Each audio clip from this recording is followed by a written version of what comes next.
votre nom complet et appelez-le pour les fins du dossier. Réjean, R-E-J-E-A-N, Tremblay, T-R-E-M-B-L-A-Y.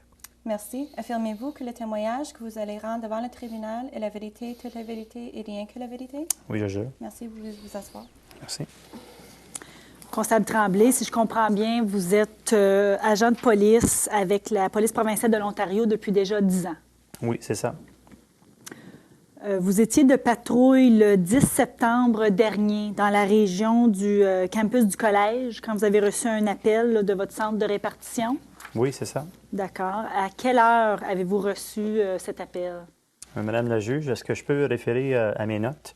Des notes que j'ai faites si peu après l'incident. Aucune addition ou retrait a été fait sur mes notes. Et est-ce que vous avez un souvenir de l'événement en question? Oui. Alors, je vous permets de vous servir de vos notes afin de rafraîchir votre mémoire. L'appel est arrivé environ 3 heures l'après-midi, 15 heures. D'accord. Quelle était l'information qu'on vous fournissait à ce moment-là? On m'a dit qu'un appel 911 venait d'être reçu. Un accident grave venait de se produire au terrain, vide derrière le collège, et un homme était gravement blessé. Une fois arrivé sur les lieux, quelles ont été vos premières observations? Premièrement, j'ai vu une foule d'étudiants autour d'un jeune homme couché sur le sol. Il était très évident que les vêtements de ce jeune avaient pris en feu et que la foule avait aidé à éteindre les flammes qui l'avaient submergé. Il y avait une forte odeur d'essence sur la victime. Et qu'avez-vous fait une fois arrivé sur les lieux? Mais j'ai donné les premiers soins à la victime jusqu'à ce que les ambulanciers arrivent et me remplacent. D'accord. Et est-ce que vous avez eu l'occasion d'interroger M. Nicolas Giroux à ce moment-là? Non, je n'ai pas pu questionner Nicolas, puisque son état était précaire et il était transporté d'urgence à l'hôpital. Donc, qui avez-vous interrogé à ce moment-là? J'ai interrogé plusieurs témoins, donc Michael Lortie, l'ami de Nicolas. Et pourquoi n'avez-vous pas interrogé M. Alexis Bédard? Il avait déjà quitté la scène. Avez-vous eu l'occasion d'interroger M. Giroux et M. Bédard plus tard? Justement, oui. Le lendemain, je me suis rendu à l'hôpital afin de questionner Nicolas Giroux. C'est à ce moment-là qu'il a porté plainte contre Alexis. Immédiatement après mon entretien avec Nicolas Giroux, je me suis rendu à la résidence de l'accusé, Alexis Bédard, pour continuer mon enquête. Et suite à votre enquête, qu'avez-vous conclu? En raison des déclarations reçues des témoins et de M. Bédard, j'ai conclu qu'il y avait suffisamment de preuves pour mettre M. Giroux en état d'arrestation. Ça va. Je vous remercie. Ce sont mes questions. Merci. Compte interrogatoire. Alors, bonjour, constable. Tel qu'indiqué à ma consoeur, je comprends que vous êtes agent de police depuis 10 années maintenant? C'est ça. Et puis, j'assume qu'à ce titre, vous n'êtes certainement pas à votre première enquête policière. Non, certain. De fait, je comprends que vous êtes, de façon assez régulière, appelé à vous occuper des problèmes qui surviennent sur le campus du collège. C'est exact. Vous avez donc l'habitude, constable, de traiter avec les étudiants et la façon de les interroger et obtenir des renseignements. Oui, j'ai pris cette habitude. Et puis, j'assume que durant les dernières 10 années, comme agent de la paix, vous avez sans doute complété un grand nombre d'enquêtes. Oui. On peut donc dire que vous êtes un policier d'expérience, constable Tremblay, n'est-ce pas? Oui, d'après moi, oui.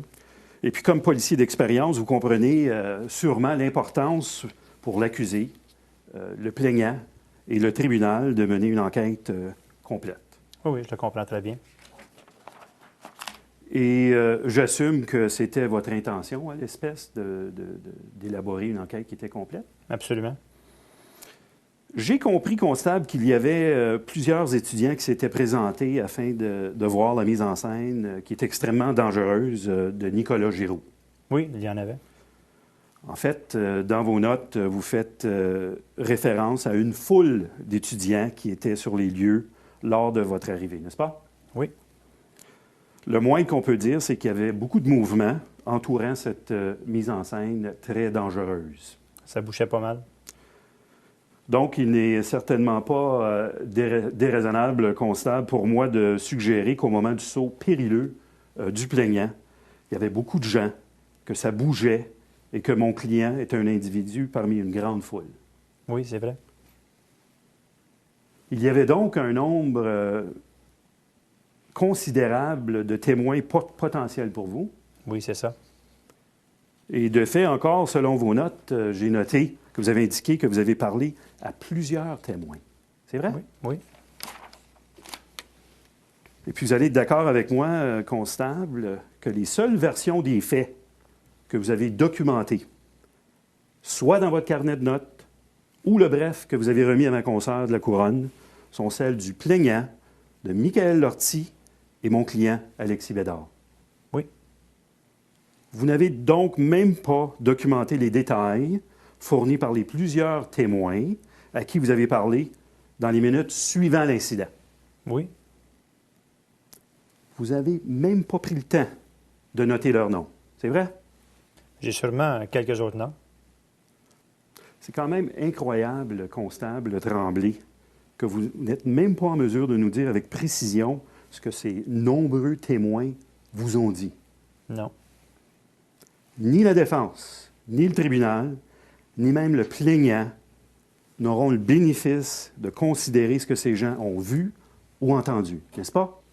Non, mais je considère quand même mon rapport complet. Vos notes, constable Tremblay, n'indiquent même pas si vous avez vérifié s'il y avait de fait un trou dans l'asphalte. Oui. Est-ce que j'ai mal compris vos propos, constable Tremblay, relativement à l'importance pour vous de mener une enquête complète? Non. Pourtant, constable Tremblay, n'est-ce pas vrai de dire que 2 des 3 seuls témoins que vous avez documentés, donc j'assume qu'il était important pour vous dans votre enquête, soit mon client, l'accusé et Mlle Lortie, vous ont clairement dit qu'il s'agissait d'un accident, et puis que seul le plaignant vous a indiqué que le bidon d'essence avait été projeté de façon délibérée. N'est-ce pas vrai, constable? Madame la juge, je vais devoir m'opposer à cette question-là. Mon savant collègue, avec toutes ces années d'expérience, sait pertinemment que c'est une question qui est inadmissible. Alors, les déclarations faites au constable Tremblay constituent clairement du oui-dire, à moins de constituer une exception à la règle de oui-dire. Une déclaration à un policier peut constituer une telle exception, mais seulement si la Couronne choisit d'établir que la déclaration a été faite de façon libre et volontaire dans le contexte d'un voir-dire. La Couronne n'a pas choisi de le faire. C'est clair que les déclarations faites au constable Tremblay ne sont pas recevables en preuve. Elles constituent du oui-dire.